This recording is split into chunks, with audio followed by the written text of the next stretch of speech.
আপনারা অনেকেই ফিউচারে ডে ট্রেডিং কিংবা স্ক্যাল্পিং করেন, কিন্তু মেইন প্রবলেমটা যেখানে হয় যে আপনারা স্ক্যাল্পিং করার জন্য কয়েন সিলেকশন করতে পারেন না, অথবা আপনারা যে কয়েনের ট্রেড ওপেন করছেন ওই কয়েন দেখা যায় যে কোনো দিকে মুভ করতেছে না, প্রাইসটা এক জায়গায় স্টাক হয়ে রয়েছে।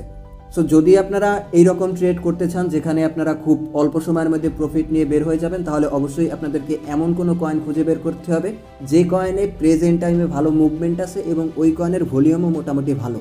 এই জন্য চাইলে আপনারা cryptobubbles.net এই ওয়েবসাইটটার ব্যবহার করতে পারেন। এখানে যদি আপনারা আসেন তাহলে এখানে আপনারা যে কয়েনগুলো টপ গেইনার আছে, অর্থাৎ যে কয়েনগুলো লাস্ট 1 ঘন্টায় বা একদিনে বা এক উইকে সবচেয়ে বেশি মুভ করছে ওই কয়েনগুলো দেখতে পারবেন।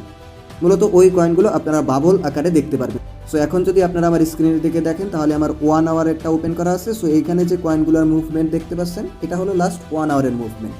সো যদি আপনারা স্ক্যাল্পিং করতে চান তাহলে এখান থেকে টপ যে মুভার কয়েনগুলো আছে ওই রকম কোনো একটা কয়েন সিলেক্ট করতে পারেন। এছাড়াও আপনারা যদি চান যে আপনারা সুইং ট্রেডিং করবেন তাহলে ডেইলির যে লিস্টে আছে এইখানে যে মুভার আছে এইখান থেকে কোনো একটা কয়েন সিলেক্ট করতে পারেন। যেমন ধরেন যে এখানে ড্যাশ কয়েন আছে যেটা 30% মুভ করছে লাস্ট দিনে, রিভার কয়েন 25% মুভ করছে, আইসিপি কয়েন 92% মুভ করছে।